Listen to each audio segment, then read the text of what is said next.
H5N1 remains a major public health story, even if the press, the mainstream press at least, is rarely covering it right now, and there are new updates. So as you recall, we had a concerning outbreak of H5N1 bird flu, also known as highly pathogenic avian influenza. You'll hear it referred to in all these different ways since early this year. When I last updated, we had mentioned that 10 farm workers, 100 million poultry, and 168 dairy herds had been affected during this outbreak. And while the numbers have moved up, it has not been that dramatic. 1% more poultry have been affected. And by affected, I mean they've either died or were euthanized. So I don't mean to make light of this. We're now up to 13 farm workers affected, with 9 of them from poultry farms in Colorado.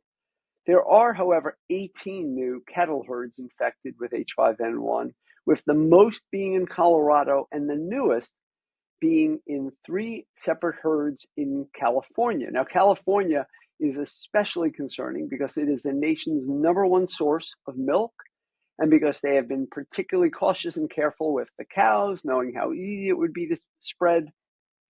But on the good news side of things, only 6 new herds have been infected in the last 30 days, including the California ones, I believe. Unlike other areas, California dairy farms are huge, and they don't have the same risks of cattle being transferred between farms because of that.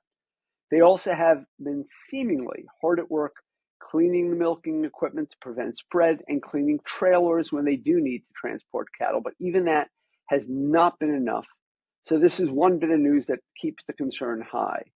The biggest recent news on this front is the discovery of a patient in Missouri with H5 avian influenza. This case was detected through surveillance of patients testing positive for flu and was not associated with a specific animal outbreak. In fact, Missouri is one of the states that has not had a single cattle herd test positive, and part of the reason is Missouri doesn't test their cattle very much. They're still doing genetic testing on this specific case. It may turn out to be related to wild bird outbreaks that have occurred in Missouri or something entirely different, even possibly from contaminated milk or dairy products.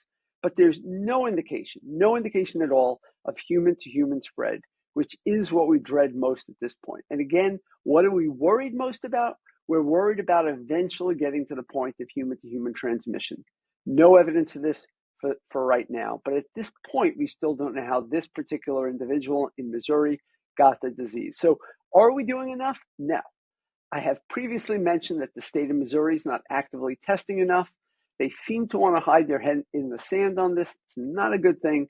Maybe they have no infected cattle, but they really don't know because they're not testing.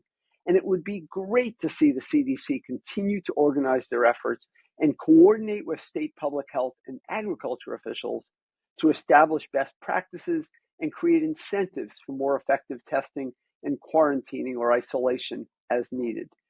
You, Carlin, have asked me before when I think this could affect us, and obviously nobody knows. It could be next month or it could be next decade. But I think we all would look foolish if we're not actively learning and preparing for the worst while hoping for the best.